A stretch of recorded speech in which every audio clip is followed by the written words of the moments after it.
Reflection કશ્મકશ લાગણીઓની Galaxy of Sabarkantha 27 વર્ષથી જાણીતું ફિલ્મ મેગેઝિન ની અંદર કોલમ આવે છે. કસુંબો મેગેઝિન અતુલ્ય વાર્ષોમાં પણ તેમની કોલમ આવે છે.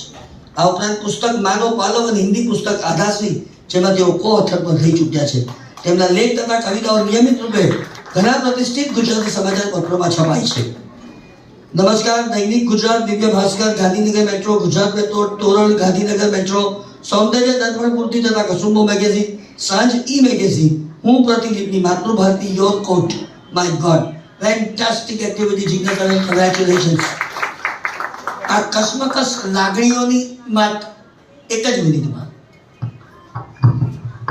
નમસ્કાર, પહેલા તો નિખિલભાઈનો ખૂબ ખૂબ આભાર કે આટલો સુંદર કાર્યક્રમ યોજો છે અને આટલી નારી તું નારાયણી હું જોઈ શકું છું. હવે એમને વાત કરી કે કશ્મકશ લાગણીઓની, એ મારી પ્રથમ પુસ્તક હતી અને એમાં સ્ત્રીઓ વિશે જ વાત કરી છે. સ્ત્રીઓની લાગણીઓ, એમની કશ્મકશ કે આખો દિવસ જે અંદર અનુભવતી હોય છે, બહાર કોઈને કહી નથી શકતી એવી લાગણીઓ. એક સ્ત્રી ચાહે તો ઘણું બધું કરવા માંગતી હોય છે, પરંતુ એવા પડાવ, એવી જવાબદારીઓ એને પાછળ ધકેલતી હોય છે.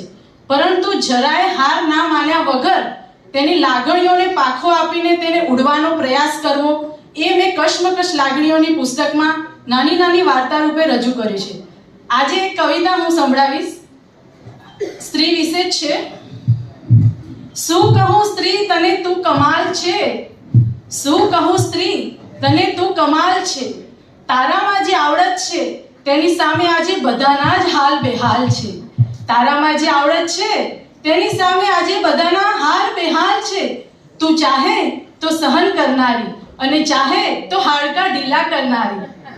કોણ કહે કે તારામાં કોઈ આવડત નથી? સ્ત્રી તું કમાલ છે.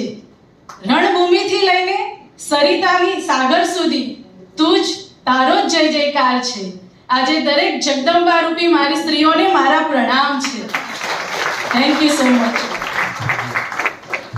ખૂબ ખૂબ આભાર. ચાર્મી ગુના, she is a motivational speaker and